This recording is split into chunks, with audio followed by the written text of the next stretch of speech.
이제 제 책을 보시면 질문에 굉장히 다양한 기술들이 나오고요. 사실 질문은요, 제가 질문 워크샵만 8시간을 운영할 정도로 짧게 설명드리기가 어려워요. 왜냐면 좋은 질문을 해야 상대가 이야기할 수 있고, 상대가 이야기해야 내가 경청도 할 수 있고, 칭찬도 할 수 있고, 격려의 거리가 생기거든요. 그래서 레파토리가 좀 많아야 돼요. 근데 오늘 제가 이제 소개해드릴 부분은 뭐냐면, 우리가 누군가를 위로할 때 필요한 질문은 무엇인가? 이거에 대한 이야기 잠깐 드려볼게요. 이 사례가 SNS에서 가장 공유가 많이 되고 있어서 많은 분들이 좋아하시는 것 같더라고요. 이것도 사례로 짧게 설명드려볼게요. 제가 이제 제 때가 일하고 아이 보고 그러다 보니까 제 시간이 사실 없어요. 네, 밖에 나오면 아이 신경 쓰이고 뭐 이러다 보니까요. 그러니까 친구 만날 시간 더더욱 없죠. 인생 선배님들이 그 시기 지나면 다시 만난다고들 조언해 주시더라고요. 이제 그러던 찰나에 친구랑 이제 대학교 동창하고 만나게 됐는데, 와, 오랜만에 친구를 만나니까 너무 설레이는 거예요. 그래서 제가 앞뒤로 강연이 있는데도 2시간을 딱 지하철역에서 그 친구를 만나려고 노트북 가방 제가 막 메고 지하철역으로 막 이제 만나러 갔어요. 그래서 너무 오랜만에 만나갖고 막 여자들 만나면 하는 거 있잖아요. 얼굴도 안 보고 예뻐졌다 막 이제 막 이러면서 이러고 하는데 그 친구가 딱 첫 마디를 뭐라고 하냐면, 윤나야 내 얘기 좀 들어봐 이러는데 불길하더라고요. 요것들이 제 직업을 알잖아요. 그러니까 입금도 안 하고 고민을 싸들고 와요. 아니 그럼 입금을 해야 되는 거 아닙니까? 제 GNDC도 해줄 수 있는데 제가 진짜 당한 적이 너무 많아요. 근데 요것은 아닐 줄 알았거든요. 오랜만이라 너무. 그럼 내 얘기 좀 들어봐 하면서 제 안부는 묻지도 않고요.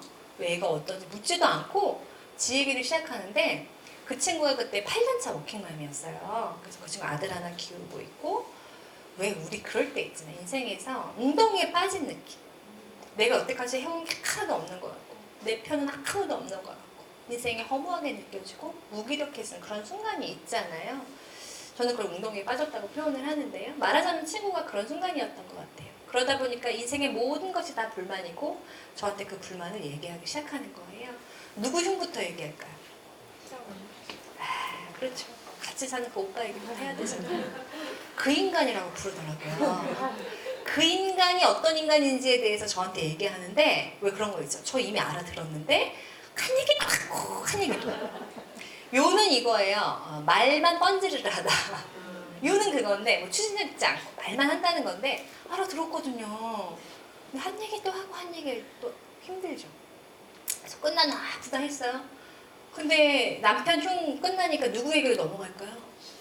그 남편의 관계자가 있어요. 김민한 관계자. 네, 낳아주신 분이 있죠. 시어머니. 시어머니가 그렇게 간섭이 많다는 거예요. 그래서 시어머니 얘기를 그렇게 30분이 지나는데요. 와, 슬슬 열이 받더라고요. 요것이 요럴라고 날 만났나? 뭐 이렇게 생각이 들면서 경청이 안 되더라고요.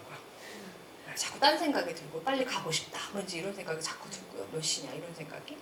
그런데 그때 제가 발견한 게 뭐가 있냐면, 그 친구가 왕년에 별명이 뭐였냐면 찰랄라 공주였어요. 도서관에서도 풀 메이크업에 뾰족구두 신고 와서 코 자던 애거든요. 근데 화장을 안 하고 나왔더라고요, 오늘. 그리고 뿌염한 지도 오래되고, 그리고 살도 제법 쪘어요. 몸매 관리를 잘 하던 친구거든요. 자기를 꾸미지 않았다는 건 굉장히 중요한 사인이죠. 이 친구한테는 한 사람이 필요한 중요한 한순간이구나. 딱 알아차리니까 마음이 좀 달라지더라고요. 제가 돈 받고도 다른 사람 얘기 듣는데요. 내 친구 못해주냐 이렇게 막 그냥 제 얘기는 포기한 거예요. 그러고 듣는데 40분 이렇게 지났어요. 이 친구에게 질문이 필요하구나 이런 생각이 좀 들었어요. 잠시 생각해 볼 건요, 여러분. 왜 이런 대화 자주 주고받잖아요. 친구들 만날 때 뭐가 힘들어, 회사가 힘들어, 그 부장이 힘들어, 부장이 힘들어 이런 얘기 하잖아요. 그럴 때 여러분은 위로 어떻게 하세요? 네, 제일 나쁜 위로 이거예요. 야, 말도 마, 나는 더 해. 이러면서 입을 그냥 콱 그냥 나도 더 해줘. 한술 더 뜨지 마시고 또 싫은 친구. 야, 내가 얼마 전에 읽은 좋은 책에 의하면 말이야. 뭐 이런 거죠. 야, 누구는 더 뭐 이런 고비를 엮어서 뭐 이랬대. 이런 거 좀 하지 마세요. 가르치려고 하지 마시고. 네. 그 친구가 본인의 얘기를 더 하도록 만드셔야 되거든요. 네.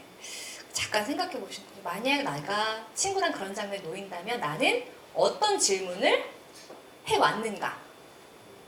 그리고 앞으로 할 수 있는가? 그런 생각을 해보시자는 거예요. 저는 이런 질문, 뭐 그렇게 대단한 질문 아니거든요. 저는 이런 질문을 했어요. 친구야, 너 오빠랑 연애할 때 제가 몇 번 봤거든요. 오랜 친구니까. 오빠랑 연애할 때 너네 닭살 장난 아니었잖아. 그때는 오빠의 어떤 점이 그렇게 좋았어? 이렇게 물어봤어요. 그랬더니 그 친구가 어떻게 했냐면 제 행동을 잘 보세요. 이거 뭐 하는 거죠? 생각하는 거예요. 회상하는 거죠. 누군가 질문했을 때 생각하다는 건 제가 안전하다는 뜻이에요. 자, 오늘 집에 가셔서 내 아이들한테 오늘 학원 어땠어? 이렇게 물어봤을 때 아이가 엄마 오늘 이러면 엄마는 안전한 사람. 그런데 오늘 학원 어땠어? 이럴 때 아이가 너가 그걸 왜 물어? 생각하지 않고 나를 본다면 나는 안전하지 않은 사람. 좋은 잣대가 되실 거예요. 근데 제 친구는 제가 안전하니까 하면서 이러더라고요. 신랑이 그렇게 다정하대요 또. 또 자랑이 시작됐어. 뭐 하자는 건지. 그래서 뭐 말도 뻔질을 하지만 여전히 좀 다정하고 가정적이거든요, 그 오빠가. 그리고 뭐 이제 뭐 갔다 나는 뭐 살도 닦기 싫은데 자꾸 출퇴근할 때 뽀뽀해달라고 하고 막 지겨워 죽겠어 막 이러는 거야. 그래서 뭐야 이런 생각이 들었지만 아까보다 에너지는 조금 나보였어요. 이런저런 얘기를 주고받다가 제가 마지막 질문은 제 기억에 남는 질문이 그 두 개거든요. 마지막 질문이 이거였어요. 야, 너희 시어머니가 그렇게 간섭이 많다는 거는 너희한테 어떤 기대가 있는 것 같은데 어떤 기대가 그렇게 많으신 거야? 이렇게 물어봤어요. 또 이렇게 생각하더니 그렇더라고요. 전 놀라운 사실을 들었는데 그 친구가 결혼할 때 아파트로 시작했거든요. 근데 그 아파트를 어머니가 시어머니가 해주셨다는 거예요. 아니 그러면 간섭 받아도 되는 거 아닙니까? 아 저만 그래요? 아니 저희는 우리은행이 해줬거든요. 죄송해요. 하나은행은 안 했는데 그랬거든요. 엄청 까다롭게 심사해가지고 그랬어요. 순간 빈정이 상했죠. 그러나 친구는 제 표정을 살피지 못하는 것 같았어요. 그러면서 굳이 시어머니의 농장이 있으시대요. 농장이 있고 말이 몇 마리인지 좀 궁금하지 않았거든요. 그런 얘기를 하면서 이 아이는 굉장히 신나 보이더라고요. 왜냐면 그 아들이 외아들이었어요. 그러니까 이제 어머니의 재산 목록을 읊다가 신이 난 것 같았어요. 그렇게 이제 시간이 보내고 제가 집에 갈 때가 돼서 딱 근데 지하철을 전 탔고 그 친구 헤어졌는데 왜 동창회 가거나 뭐 동아회 모임 가거나 아니면 팀에서 회식하거나 뭐 하여튼 이렇게 집에 돌아갈 때 감흥이 있으시죠? 와 시간 아까워. 이 시간에 그 드라마나 보시네요. 이런 모임이 있고요. 그래 내가 빡빡한 내 삶에 이런 사람 하나 있다는 게 참 이거 나 참 행복하다. 이럴 때 있잖아요. 저도 어떤 감흥이었냐면 야 넌 당분간 안 맞는다. 싫었거든요. 힘들고 저도 코칭 가야 되는데. 근데 그 친구가 가면서 SNS에 글을 올렸더라고요. 그래서 요새 이렇게 태그해놓으면 같이 볼 수 있잖아요. 그 글을 좀 소개해 드릴게요. 나에겐 만나면 힐링이 되는 사람이 있다. 상대를 보며 내 처지를 비관하지도 않고 위안 삼지도 않게 되는 온전히 마음이 치유되는 사람. 그래서 빡빡한 내 삶에 용기를 주고 다시 열심히 살아보자고 다잡게 해주는 사람. 특별히 나에게 시답지 않은 충고나 조언을 하지 않는데도 그냥 수다만으로 마음이 편해지는 사람. 당신에게는 그런 사람이 있나요? 그런 사람 누구예요?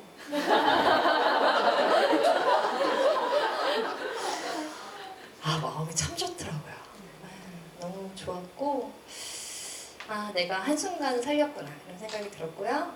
그리고 이 부분을 가장 많이 캡처해서 SNS에 올린다는 건 그러면서 이렇게 글을 보면 나도 누군가의 그런 사람이고 싶다 이렇게 올리셨더라고요. 그리고 그 친구가 일주일인가 지나서 미용실 갔다 왔다고 셀카를 저한테 보냈고 네, 망설였던 아카데미도 등록을 시작했대요. 우리가 한 사람의 웅덩이에 빠졌을 때 그렇게 한 번씩 웅덩이를 채워서 가주면 얼마나 좋을까.